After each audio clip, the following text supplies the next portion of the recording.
तारीख 25 फरवरी 2024। भारतीय नौसेना में नाविक साहिल वर्मा अपने परिवार से फोन पर बातचीत करते हैं। अपनी दिनचर्या के बारे में और अपने डेली रूटीन के बारे में वो अपनी मां को बताते हैं और कहते हैं कि अगली सुबह यानी 26 फरवरी को उन्हें सेलिंग पर जाना है।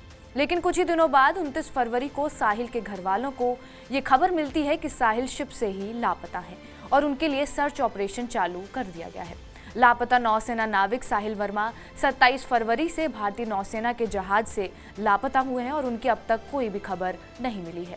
उनके माता पिता ने 3 मार्च को अपने बेटे के लिए सीबीआई जांच करवाने की मांग की है। दरअसल साहिल तैनाती के दौरान भारतीय नौसेना के जहाज से रहस्यमयी तरीके से गायब हो गए, जिसका पता लगाने के लिए बड़े पैमाने में उनकी तलाशी का अभियान भी चलाया जा रहा है।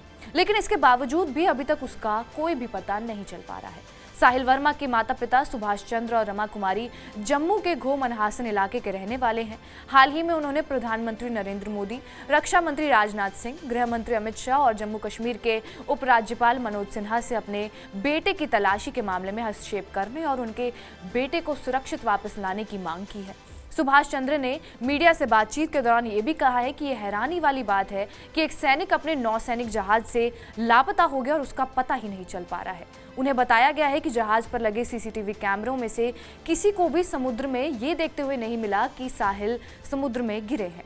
लेकिन उनका कहना ये है कि फिर उनका बेटा गया कहाँ है। उन्होंने न्याय की मांग करते हुए कहा कि उनके बेटे के बारे में आधी अधूरी जानकारी उन्हें दी गई है। उन्होंने कहा कि साहिल के लापता होने के 2 दिन बाद हमें इस बात की जानकारी दी गई। भारतीय नौसेना के हिसाब से वो प्रोसीजर फॉलो कर रहे थे, जिसकी वजह से उन्होंने जानकारी 2 दिन बाद साहिल वर्मा के माता पिता को साझा की है। साहिल से उनकी आखिरी बार बात 25 फरवरी यानी उनके गायब होने के 2 दिन पहले हुई थी और उस वक्त वो बिल्कुल ठीक थे। उसके बाद से उनके साथ क्या हुआ इस बात की उनको कोई जानकारी नहीं मिली। साहिल की मां ने अधिकारियों पर इल्जाम भी लगाया और उन्होंने कहा कि उनसे कुछ बातें छुपाई भी जा रही हैं। उन्होंने कहा वो ड्यूटी पर था और लापता है। हम चाहते हैं कि सरकार जांच के लिए मामला सेंट्रल इन्वेस्टिगेशन ब्यूरो को सौंप दे। इस पूरे मामले के बारे में पश्चिमी नौसेना कमान ने भी एक्स पर एक पोस्ट साझा किया है। इसमें बताया गया है कि साहिल को लेकर नौसेना का सर्च ऑपरेशन जारी है और पेट्रोलिंग के लिए भी हेलीकॉप्टर्स को भी तैनात कर दिया गया है।